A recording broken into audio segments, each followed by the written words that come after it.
Well, for more, let's speak with Behnam Ben Taleblu, Senior Director for the Iran Program at the Foundation for Defense of Democracies. Always good to get your thoughts on these things. What's your read then on these US-Israeli talks? Are the two sides on the same page when it comes to dealing with Iran? Thanks, Steve. It's a pleasure to be with you. If past this prologue, they are still singing from the same sheet of music behind closed doors. It's no secret that as much as President Trump is commander-in-chief, he's also quite keen to be negotiator-in-chief. But lest we forget, President Trump, even prior to the protests, which was the reason for the multiple red lines the president drew in January, had given a pale green light to the Israelis and even made a historic statement hinting that the U.S. would be involved in a defanging of the regime's ballistic missiles in a potential future military operation. This was said publicly before the press in December of 2025. So no matter what short-term dissonance may be presented, I think, to the press about the president's quest for a deal, ultimately, I think both of these individuals and both of their countries see the Iran threat the same way, particularly post-12-day war. Yeah, and what does Netanyahu ultimately want to happen to Iran then? Does he want regime change?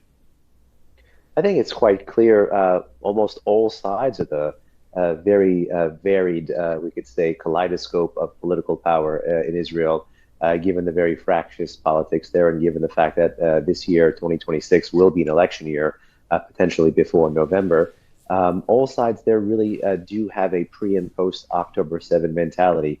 And as much as I think that whatever strategy they had employed towards Iran pre-October 7 was managing the problem, it really seemed like the problem was managing them.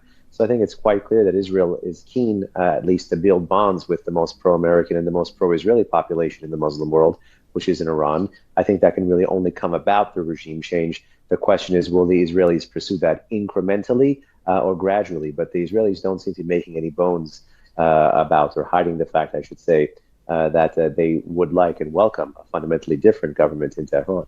And on Iran's side, do you see them being able to accept any of the things that the US and Israel are wanting? Well, the Islamic Republic is keen to circumscribe the negotiations strictly to the nuclear issue.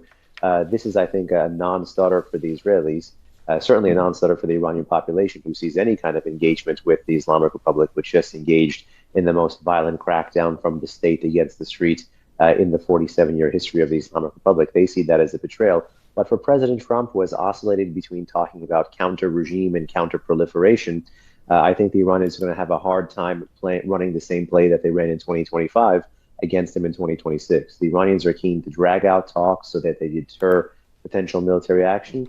And I think the president likes his diplomacy just like he likes his military action, which is short, sharp, and decisive.